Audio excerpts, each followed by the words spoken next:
안녕하세요. 사주전문가 그림자입니다. 오늘은 여러분들이 너무너무 궁금해하시는 아주 동영상이나 다른 유튜브 보면 수가 많은 거, 물이, 이 수, 물이죠? 이 물이 많은 사주에 대해서 제가 아주 올바르게 여러분들한테 설명을 해드리겠습니다. 이게 적천수 천매에 나오는 두 개의 사주를 예문으로 제가 가지고 나왔어요. 올바르게 배우셔야 돼요. 자, 한번 보세요. 어떤지. 자, 이게 적천수의 임철조 선생이 올리신 사주입니다. 자, 개수가 여기 보시는 바와 같이 가을에 태어난 개수가 신금에 뿌리를 두었고, 이 신금에 뿌리를 두었어요. 금이 당령하여 수를 생조하니, 자, 임수, 개수, 해수 다 이 금에 뿌리를 다 내리고 있어요. 여기도 내리고 여기도 내리고 다 내렸어요. 이렇게. 그러니까 수가 쌓인 상태인데 수를 서라는 목은 휴수에 들고 임목은 신금이 충을 만났으니 용신으로 보기 어렵다. 이렇게 기록하셨어요. 자, 이 수가 쌓인 상태가 뭐냐면요. 여러분들 보시는 바와 같이 이거 비겁입니다. 이것도 비겁입니다. 이것도 비겁입니다. 그러니까 개수가 무리를 이렇게 많이 뒀어요. 그리고 이 수가 신금의 뿌리를 내렸어요. 당령했어요. 원령을 얻은 거죠. 그런데 그러면 이 간목을 써서 설해야 하는데 목이 휴수. 제가 항상 말하죠. 왕, 상, 휴, 수. 저는 왕상쉬수사만 봅니다. 오행의 상승상극으로. 이게 목이 휴수에 약할 때에 들었다는 거예요. 가을에. 그래서 이걸 용신으로 쓰기 어렵다는 거예요. 그래서 용신으로 보기 어렵다 이렇게 쓰신 거예요. 그리고 사화 역시 충을 당했지만 이 사의 충을 당했죠. 가을의 화기는 완전히 식멸하지 않아 용신으로는 사월을 보는 것이다. 제가 늘 말하잖아요. 이게 언제예요? 8월입니다. 양력으로. 이 금이 당령한 건 맞지만 제가 늘 말하는 게 계절을 그래서 여러분들한테 주장하는 거예요. 이게 8월 양력 계절을 보라고요. 오행도 중요하지만 계절을 꼭 봐야 된다고. 여기 나왔잖아요. 사화 역시 충을 당했지만 사의 충을 당했지만 가을의 화기가 식멸하지 않아 용신은 사화에 있다. 사의 충을 당했는데도 이게 용신이에요. 용신이 사화예요. 이건 이 목은 이 뿌리를 간목의 뿌리인 인신충을 해서 이건 용신으로 못 써요. 그래서 사화가 용신이에요. 왜? 8월이니까. 여러분들한테 늘 말하죠. 8월달에 바닷가가 수영한다고. 제가 그래서 항상 저는 책에서 본 대로 그대로 공부하고 바르게 공부하는 겁니다. 그리고 상담을 할 때도 제가 책에서 거기서 벗어나지 않게 봅니다. 그걸 제가 제 나름대로 통계를 잡아놨는데 그게 정확하게 맞아요. 그러니까 여러분들도 꼭 이 계절을 보세요. 8월. 이 8월이란 계절을 보세요. 임철조 선생도 사화가 충까지 당했는데 사의 충까지 당했는데도 화기가 식멸하지 않아서 용신은 사화로 잡으셨어요. 잘 보셨죠? 그리고 여러분한테 좀 설명해 드릴 게 하나 더 있어요. 임철조 선생님도 여기 목은 휴수에 들었고 임목, 신금, 수가 쌓인 상태다. 사화 이런 오행만 얘기하셨지. 잠시만요. 오행만 얘기하셨지. 여기서 자 인신사해 이 역마입니다. 인신사해가 역마입니다. 그런데 이제 이 역마를 다 쓰진 않죠. 예를 들어서 일지를 기준으로 해서 보는 겁니다. 역마를 만약에 본다면 일지를 삼합하는 겁니다. 사, 유, 축이요.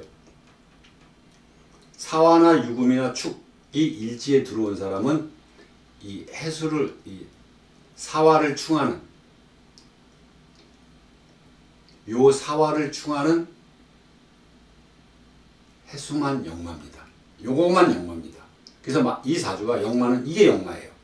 인신은 역마가 아닙니다. 근데 어떤 사람은 인신 사회가 있으면 전부 역마라고 봐요. 이거 엉터리예요. 그렇게 공부하시면 안 돼요. 일지가 사유축인 사람은요, 해수만 역마예요. 반대로 일지가 인호수, 인, 오, 술 이렇게 있는 사람들은요, 신금이 역마예요.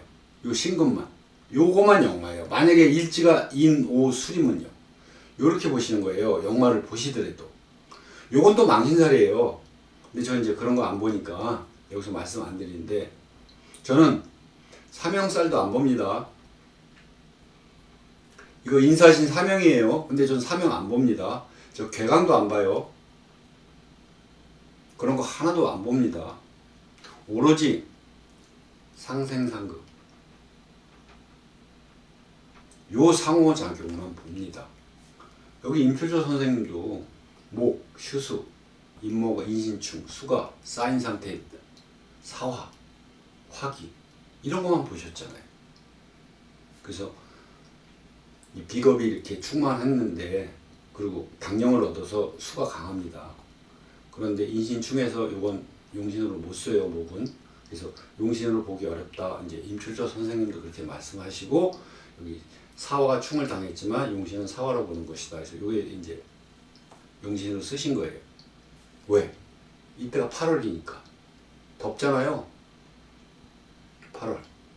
바닷가 가서 수영하죠. 여름방학들 많이 하고. 제가 늘 말하는 계절입니다, 이게. 그래서 바르게 배우셔야 돼요, 여러분들. 그럼 이 사주가 어떻게 살았는지 대운을 한번 보겠습니다.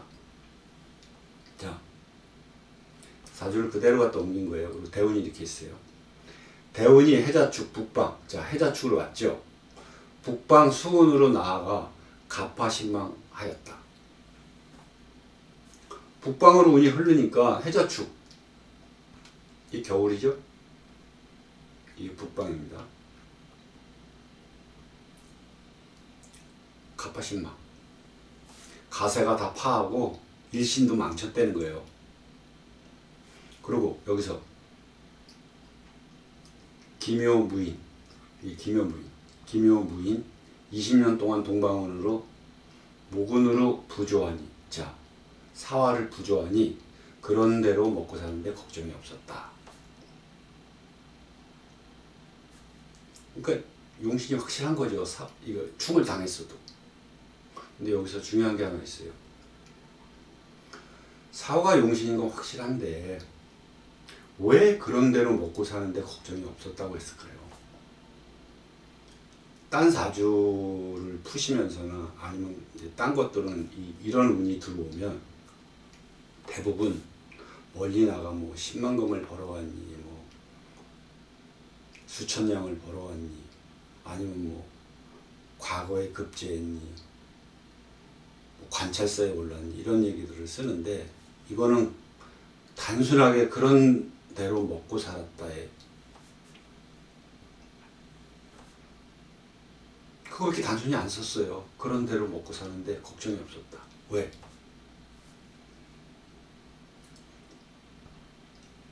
이게 비록 이제 8월이라 충을 당해도 사화를 용신으로 썼지만 이 충을 당했기 때문에 용신의 힘이 약한 겁니다. 그래서 운이 와도 그런 대로 먹고 사는 거에 불과한 겁니다. 그래서 제가 먼저 동영상에도 말씀드렸다시피 용신은 힘이 있어야 돼요. 사주가 약하던 약사주던 강사주던 용신은 어느 정도 힘이 있어야 돼요. 만약에 이게 이 사화가 없었다면 이 사주는 이때 수만 금을 벌었네 이렇게 기록해 놓으셨을 거예요. 근데 충을 당하니까 비록 한여름이라 사화를 용신으로 화기가 있어서 잡으셨는데 사회충을 해서 한 대 때려버리니까 비실비실해진 거예요. 그래서 힘이 약해져 버린 거예요. 그래서 이 기묘 무인 20년 이 화를 생하는 동방운이 왔는데도 불구하고 그런 대로 먹고 사는데 걱정이 없었다밖에 안 되는 겁니다. 그래서 제가 항상 용신은 힘이 있어야 된다고 말씀을 드리는 거예요. 잘 이해가 되셨는지 모르겠어요. 다음 사주 보겠습니다. 자, 이 사주는 대단하죠? 이 임수가 자월자일에 출생하고 연지에 진토까지 와서 이 진토까지 와서 신자진 수국했어요. 자진 수국하여 원국에 수기가 가득하다. 그래서 시지의 묘목을 용신으로 삼으나 목기가 투출하지 못한 게 아쉽다. 이렇게 쓰셨어요. 이건 조금 아까 그 사주하고 같은 거예요. 목기가 투출하지 못한 게 아쉽다는 뜻은 뭐냐면 이 목기가 이게 용신인데 힘이 없다는 거예요. 그래서 목기가 투출하지 못한 게 아쉽다는 뜻이 뭐냐면 힘이 없어 아쉽다는 뜻을 이렇게 쓰신 거예요. 대부분의 사람들 보면 자기 운이 왔는데도 크게 발복을 안 하고 나는 왜 용신이 이건 것 같은데 왜 나는 이렇게 살았지? 그런 사람들 좀 있어요. 그런 사람들은 자기가 쓰는 용신에 힘이 없는 겁니다. 그래서 이 사주를 딱 8자를 보고 판단할 때 용신에 힘을 가지고 A급인지 B급인지 C급인지 분류하는 거예요. 만약에 이게 힘이 있으면 A급, 중간쯤 있으면 B급, 힘이 없으면 C급입니다. 그래갖고 이 C급으로 떨어지면 아까 이제 보신 것처럼 그럭저럭 먹고 살았다밖에 안 되는 거예요. 그래서 사주 보기가 아주 어려운 거예요. 그리고 바르게 보셔야 돼요. 오행의 상상상극만 보셔가지고. 그럼 이 사주는 어떻게 이제 그럼 대운을 살았는지 한번 제가 설명해 드릴게요. 보세요. 자, 사주 그대로 옮겨놓은 겁니다. 대운이, 운이 이겁니다. 대운이 갑인 을묘로 흘러 과거에 추위에 들어. 자, 갑인 을묘. 천간하고 지지가 오묘하게 맞았어요. 갑인, 을묘. 얼마나 좋아요. 이 이상 좋을 수가 없어요. 그랬는데 추위에 들어 그 이상 진전이 없었다. 자, 이 추위는 뭘 말하는 거냐면요. 자, 우리나라로 치면 성균관입니다. 옛날에 성균관에 유생으로 들었다는 겁니다. 유생. 갑인 을묘운에 20년 동안 추위에는 들어가 있었어요. 근데 그 이상 벼슬길은 나아가지 못했어요. 이 좋은 운에도 이렇게 목이 용신이 약한데 용신이 완전하게 이루어지는 천간지지가 딱 맞은 갑인 을묘 이렇게 왔는데도 불구하고 추위에만 들어갔지 유생은 됐지만 벼슬은 못 나갔어요. 벼슬은.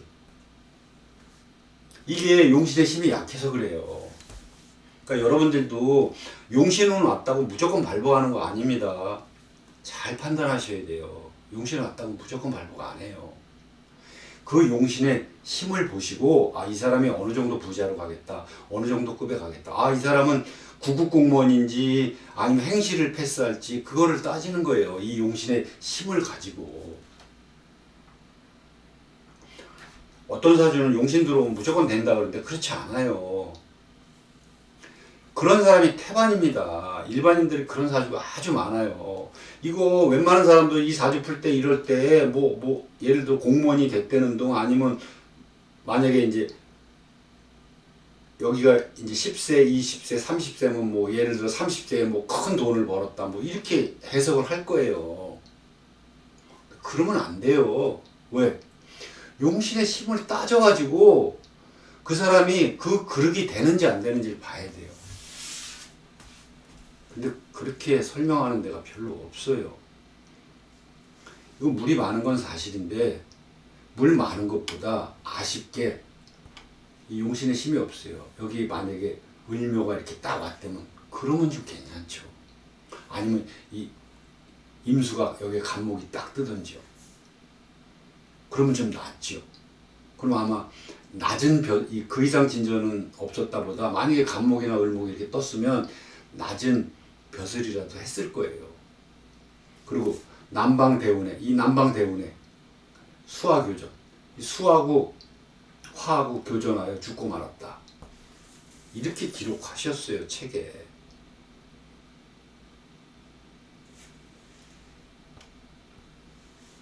이제 사주를 얼마나 바르게 배워야 되는지 아시겠죠? 이거는 제가 본 사주를 갖고 여러분들한테 설명을 드리는 게 아니고요. 적천수에 나온 그 기록을 그대로 여러분들한테 제가 설명해 드리는 거예요. 그래서 바르게 공부하십시오. 바르게. 상생상극만 보세요. 이 상생상극의 상호작용만 보세요.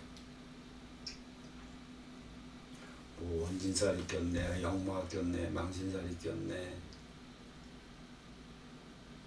이런 거 보지 마시고요. 자, 오늘 많은 공부 되셨는지 모르겠어요. 오늘 여기까지 하고 다음에 더 좋은 자리로 찾아뵙겠습니다. 끝까지 시청해 주셔서 감사합니다.